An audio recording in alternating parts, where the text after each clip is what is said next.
400 of them cast ballots. They had to actively go do that. I assume no one voted in their name. Maybe they did. I don't know. But they actively cast a ballot. Did they not? 6,600 non-citizens made it onto the voter rolls. That's to me is pretty widespread voter fraud. That's widespread? Yeah, I think it'd be pretty bad if one person who's not a legal citizen in the United States. What's the number of registered voters in the state? Do you know? New Jersey spends $60 billion over that overall on its budget. So I think if we're seeing... Yeah, but I mean, you just said it's widespread. So where's the proof that it's widespread? 6,600 non-citizens made it onto the voter roll. Watch this carefully. A serious government software error in New Jersey placed nearly 6,600 non-citizens on the voter rolls, sparking a fierce debate over election integrity and the security of America's voting system. Was this just an innocent bureaucratic mistake, or does it point to deeper problems that demand real solutions? In this video, we'll examine both sides of the argument, look at the facts, and ask the tough questions that matter. Let's dive in. In June of 2023, nearly 3 years before I became governor, a serious software error in New Jersey's motor vehicle system led to the improper voter registration of what we believe to be roughly 6,600 people in our state. In the case of this error, some individuals indicated that they weren't citizens and weren't eligible to vote, but the software registered them anyway. As the Trump administration tries to weaponize elections for political gain, I am ensuring that we protect our elections. Let me be clear. Donald Trump has zero credibility on the issue of election integrity. The White House obviously seized on the news to help push Trump's voter ID bill, writing, quote, "Democrat glitch registers thousands of non-citizens to vote, another reason to pass the Save America Act." This is obviously not a great situation. She acknowledged that. But it also doesn't demonstrate that there's widespread voter fraud in New Jersey or anywhere. In New Jersey? 6,600 non-citizens made it onto the voter rolls. That's to me is pretty widespread voter fraud. That's widespread? Yeah, I think it'd be pretty bad if one person who's not a legal citizen in the United States. What's the number of registered voters in the state? Do you know? New Jersey spends $60 billion over that overall on its budget. So I think if we're seeing... Yeah, but I mean, you just said it's widespread. So where's the proof that it's widespread? 6,600 non-citizens made it onto the voter rolls. That is 0.006% of registered voters in the state. What's your definition of widespread, by the way? Is it 1%? Is it 2%? I don't know, more than 100? I think it's a big problem. What's yours? What's your tolerance for this? Hold on. This is not about tolerance. This is about, is it widespread or is it something that is relatively rare, You're pounding him over the word widespread. I just would ask you, Scott, what is your tolerance for any fraud at all? Is it widespread? Absolutely. Over 6,000 people. What is your bar for widespread? She said, my bar is I want no tolerance. Okay. I have zero tolerance. So what is your tolerance for American citizens? By the way, this isn't the only place this is happening. What is your tolerance for American citizens whose valid voter registrations are invalidated by incorrect databases? What's your tolerance for that? I don't have tolerance for any mistakes in the electoral system, including putting non-citizens on the rolls. So then why are we not keeping the same energy for that as we are for this? I do have energy. As you know, I've come out here and long argued that every time we don't clean up the voter rolls, that every time a non-citizen makes it onto the voter rolls, it invalidates some legal person's vote. What about when an American is not allowed to vote when they are eligible to vote? I don't have any tolerance for that either. An American citizen should be allowed to vote. But American citizens are invalidated when illegal aliens then with the administration using a system that a federal judge recently found was actively removing U.S. citizens from the voter rolls based on inaccurate information?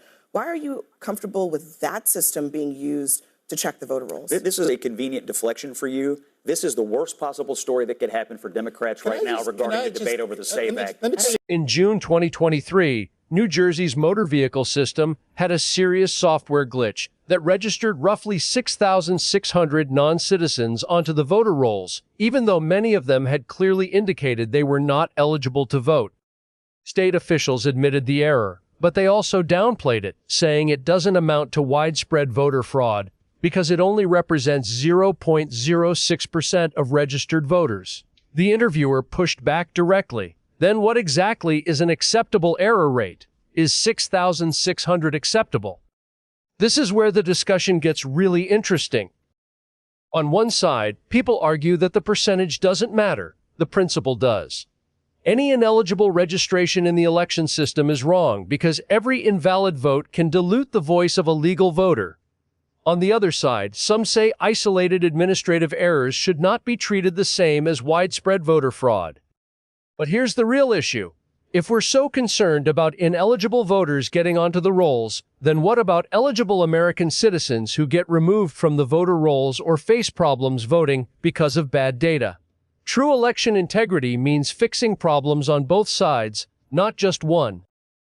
These are the real questions we should be asking. Why did the software fail like this in the first place? Are similar vulnerabilities present in other states? What solid steps are being taken to make voter registration systems more modern, accurate, and transparent?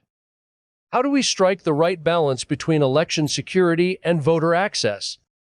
Now, I want to ask you, is it fair to call 6,600 improper registrations not widespread? In your view, what should be an acceptable error rate in our election system, 0, or some percentage? Can we put strict safeguards in place without making it harder for eligible voters to participate? Election integrity isn't about one party winning or losing. It's about public confidence. As long as people don't fully trust that the system is accurate and fair, our democracy remains weakened. Let's see where this debate goes in the next clip. 6,600 illegal pretty simple aliens on questions the as far rolls as I can in New tell. Jersey that you know about. Can I tell you why I think this conversation is wrong? Because, first of all, this is not the worst possible conversation. This is actually a very good conversation for Democrats because Mikey Sherrill did exactly the right thing. She was transparent. Wait, that's all I was saying. Let me finish. She was transparent. And it was good. She was transparent. She was accountable. She immediately held the people accountable. She removed the software vendor, and she criticized the former governor, who was a Democrat, criticized the former governor for failing to address the problem. That's exactly what a responsible leader is supposed to do. Exactly the opposite of what Donald Trump did in this irresponsible speech last week. Exactly the opposite of what Donald Trump did when he lost the 2020 election and he told the people in Georgia he needs to find 11,780 votes, which, by the way, is voter fraud. This is not an issue about whether it's widespread or not. It's not, because it's really a question about, is it even fraud? This was not fraud. This was a mistake. People were given an option.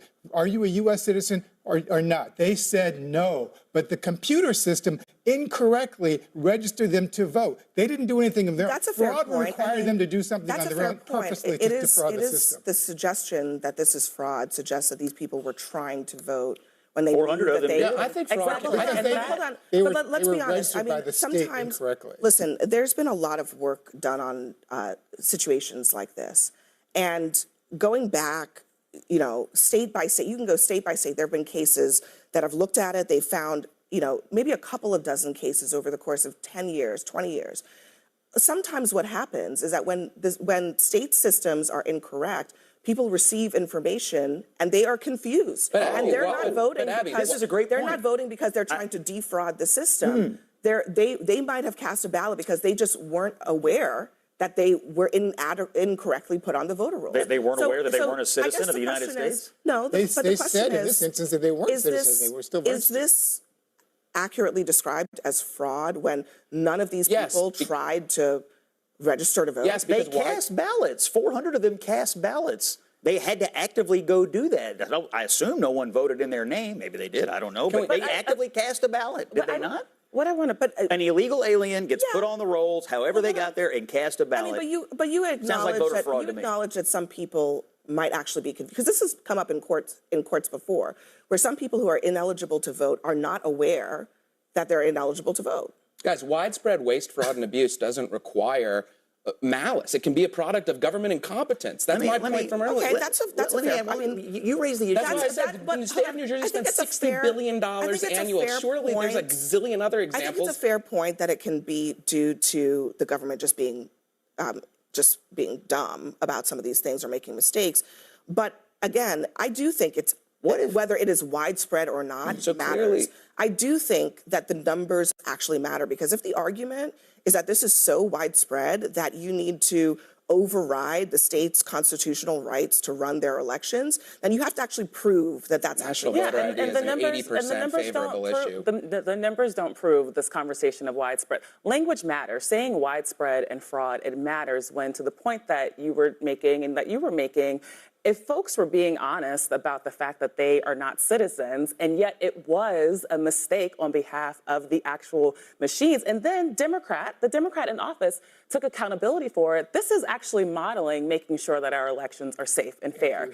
But what is happening is, in order to ram through the SAVE Act, in order to sow this discord, let me actually finish, to sow this discord that for some reason there's this quote unquote widespread voter fraud in this country, the Republicans, Donald Trump leading this, is taking this honest mistake that Democrats, again, are cleaning up. He's correcting the mistake. In order to push their agenda. You are making the argument that because the governor corrected her mistake. She absolutely did. She did a good job of it. But the president's argument about that that's a widespread problem here is clearly to ram through the SAVE Act that is actually unfair to many American people. Clearly, it's a credible argument because this mistake was in place. This is the response from the other side of the debate. Officials argue that this was an honest administrative mistake, not intentional fraud. They highlight that the state was transparent, took quick accountability, removed the software vendor, and even criticized a previous Democratic governor for not addressing the issue earlier. They present this as an example of responsible leadership, in contrast to former President Trump's actions after the 2020 election. The core argument is that this incident should not be labeled as widespread voter fraud. It was a system error, not a deliberate attempt by voters to cheat. They emphasize that the number is very small, just 0.06%, and warn against using isolated cases to push broader national voting reforms like the SAVE Act. Here's a balanced analysis. While transparency and accountability are important and should be recognized, this situation still raises legitimate concerns. Even if there was no malicious intent, the fact remains that thousands of ineligible individuals were registered and hundreds reportedly cast ballots. In elections, accuracy and trust matter deeply. This discussion reveals a fundamental disagreement in American politics. One side sees these incidents as proof that stronger safeguards are needed, while the other views them as rare errors that were properly addressed. The key question we should all consider is how we can build a system with much higher accuracy while protecting every eligible voter's right to participate. Repeated errors, even unintentional ones, can slowly erode public confidence in our elections. Let's reflect on this. Does calling something a mistake fully resolve the issue when ineligible votes are involved? What is a reasonable standard for error in something as important as elections? How do we improve election security without making it harder for legitimate voters? At the end of the day, election integrity should not be a partisan issue. Every American, regardless of party, deserves confidence that our voting system is accurate, secure, and fair. That's all for these 2 clips. I'd love to hear your thoughtful opinions in the comments. Which part of this debate stood out to you the most? Thanks for watching, and I'll see you in the next video.